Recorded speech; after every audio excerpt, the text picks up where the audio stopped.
একটিমাত্র transistor BC547 ব্যবহার করে এ ধরনের টাচ পুশ বাটন সুইচ তৈরি করা যায়।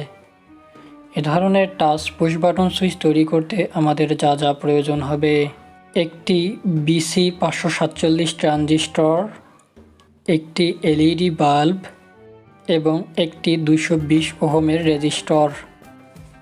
আপনারা চাইলে 1 কিলো ওহমের রেজিস্টরও ব্যবহার করতে পারেন। এবার ট্রানজিস্টরটির কালেক্টরে রেজিস্টরের এক প্রান্ত সোল্ডারিং করে নিব এবং রেজিস্টরের অপর প্রান্ত বাল্বের নেগেটিভ পয়েন্টে সোল্ডারিং করে নিব। এবার কিছু তারের সাহায্যে আমরা বাল্বটির পজিটিভ প্রান্তে লাল তারটি সোল্ডারিং করে নিব এবং ট্রানজিস্টরটির ইমিটারে কালো তারটি সোল্ডারিং করে নিব।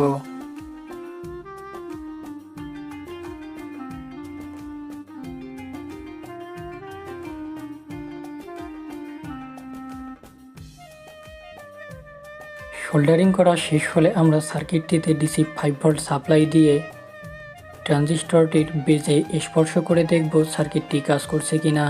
ট্রানজিস্টরটির বেজে স্পর্শ করার সঙ্গে সঙ্গেই বাল্বটি জ্বলে উঠবে এবং হাত সরানোর সঙ্গে সঙ্গেই বাল্বটি নিভে যাবে।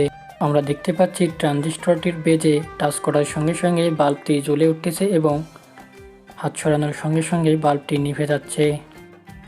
আপনারা চাইলে খুব সহজেই এ ধরনের একটি টাচ পুশ বাটন সুইচ তৈরি করতে পারেন।